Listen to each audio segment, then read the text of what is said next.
大家好，欢迎来到听书学识。今天我想给大家讲解下《悄然成为亿万富翁的超级金钱秘籍》这本书。首先，我们都听说加拿大人的幸福指数很高，那么为什么加拿大人那么幸福呢？与加拿大人交谈后，你就会明白，他们对自己的幸福有着非常明确的理解。他们不是随波逐流，按照社会标准行事，而是在自己内心保持坚定的原则。他们对于如何花钱也非常明确。相比之下，亚洲国家，比如在日本，很多人往往会为了外表而消费，比如说因为别人有，因为大家都买，因为看起来很酷等等。然而，在加拿大，这种倾向几乎没有。人们经常穿着紧身裤或瑜伽裤在城市中漫步，甚至毫不犹豫地穿上夹克。对于日本人来说，这可能是一个相当难以选择的穿搭风格。但加拿大人一点也不在意。事实上，温哥华曾被选为世界上第3不注重时尚的城市。即使不时尚，他们的价值观早就已经确立，不会轻易发生改变。然而，这并不意味着他们对金钱漠不关心。相反，他们对金钱非常认真对待。在日本，成为通过股票投资等手段积累了1亿日元资产的人可能会成为憧憬的对象。但在加拿大，他们从小就开始培养对金钱和创业的自发意识。据说，甚至在幼儿园也常常听到投资和创业的谈话。这与日本有着明显的差异。加拿大和日本在对金钱的看法上存在着巨大的差异。接下来是第2个要点，我们如何在不花钱的情况下感受幸福并建立财务基础，创造财富呢？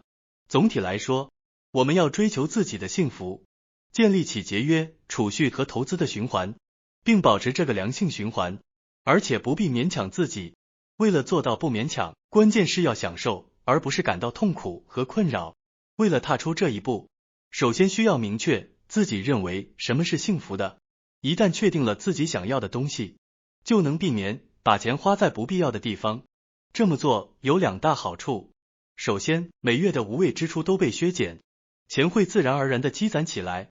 其次，通过有钱的支持，你可以更加精选哪些事物进入自己的生活，逐渐减少不必要的开支，比如避免购买那些不需要的奢侈品。一旦明确了什么让自己幸福，生活就会变得简单，幸福感也会增加。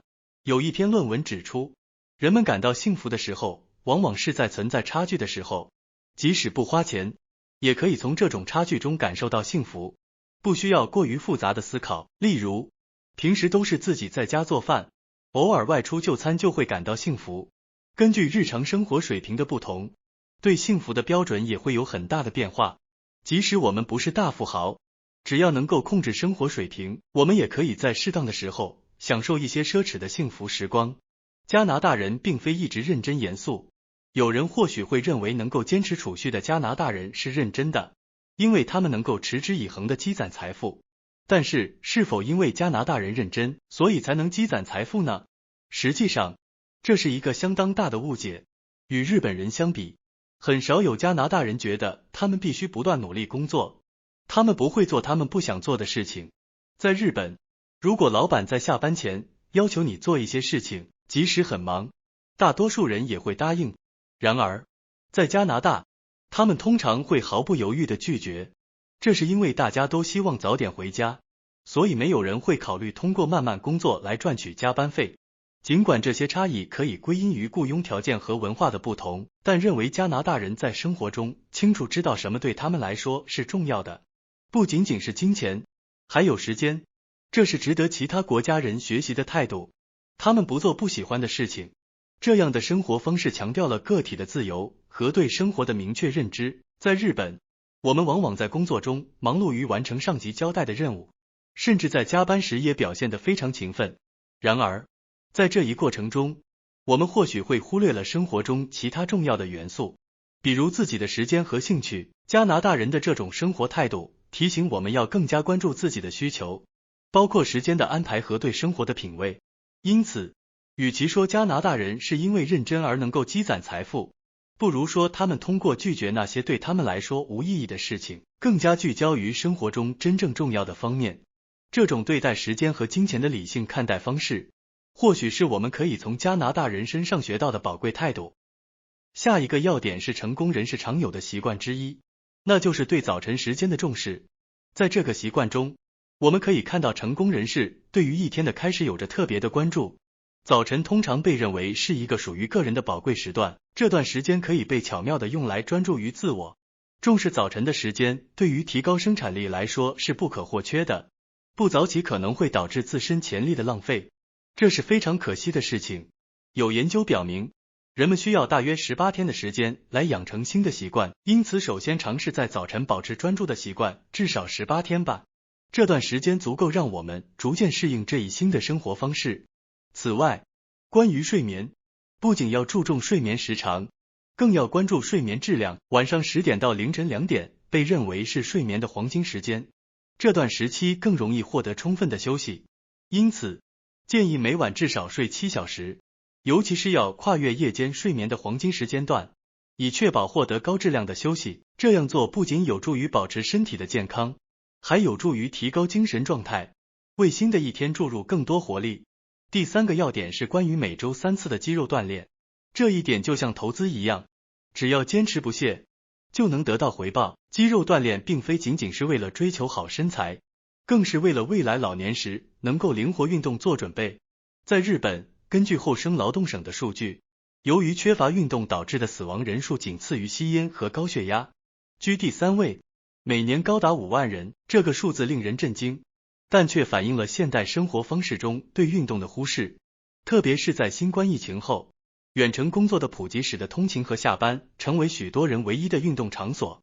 失去这个场所的人，往往运动量急剧减少，肌肉量也随之下降。肌肉量的减少是一个随年龄增长而来的趋势，但即使在20多岁，如果不进行锻炼，肌肉量也可能下降到50多岁的水平。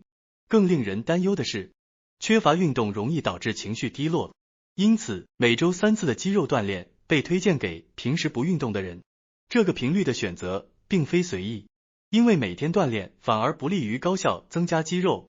合理的做法是每隔2天进行1次训练，这样更有助于肌肉的有效增长。肌肉锻炼不仅有助于维持身体的健康，还具有延缓衰老的效果，已经被证明可以提高大脑性能。因此，为了实现幸福，我们首先要关注并保持身体的健康状态。对于那些不经常运动的人来说，开始肌肉锻炼可能需要慢慢开始，关键是不要心急。每周3次的锻炼计划不仅有助于改善身体状况，还能在未来为我们的健康储备更多的活力。此外，这本书中还提到一个要点，即放弃虚荣心。每个人都希望在别人眼中展现出更好的一面，这是人之常情。你是否因为想在异性眼中显得酷而购买了名牌或奢侈品呢？然而，一旦这种虚荣心的消费成为日常习惯，人们就可能变得永远不满足于比其他人更好的东西。在你冲动购买之前，请自问，真的需要这个东西吗？为什么需要它？是为了满足虚荣心吗？请在购物前深入自我反问。以购车为例，如果你的需求是为了代步，那么购买一辆二手车就足够了。不要仅仅因为想要在他人眼中显得更好而盲目消费。在判断如何花钱时，应该有一个内在的准则，而不是仅仅受周围人的影响。只要你能够确定花钱的方式，支出就会自然而然的减少。从你的幸福出发，逆向思考并为消费行为设定优先级，停止虚荣心的消费，不要让自己过于习惯奢侈的生活方式。通过从你的幸福出发，审视并调整自己的消费观念，你将能够建立更加理智和健康的财务循环。这是书中关于放弃虚荣心这一要点的核心思想。这本书深入浅出地介绍了加拿大人的生活哲学，是一本推荐给所有追求幸福和财富的人的好书。感谢大家收看今天的节目。如果你喜欢我们分享的内容，记得点赞、订阅并开启小铃铛通知，第一时间获取我们的更新。在下次的节目中，我们将继续为大家分享更多有益的书籍。再次感谢大家的支持，我们下期再见。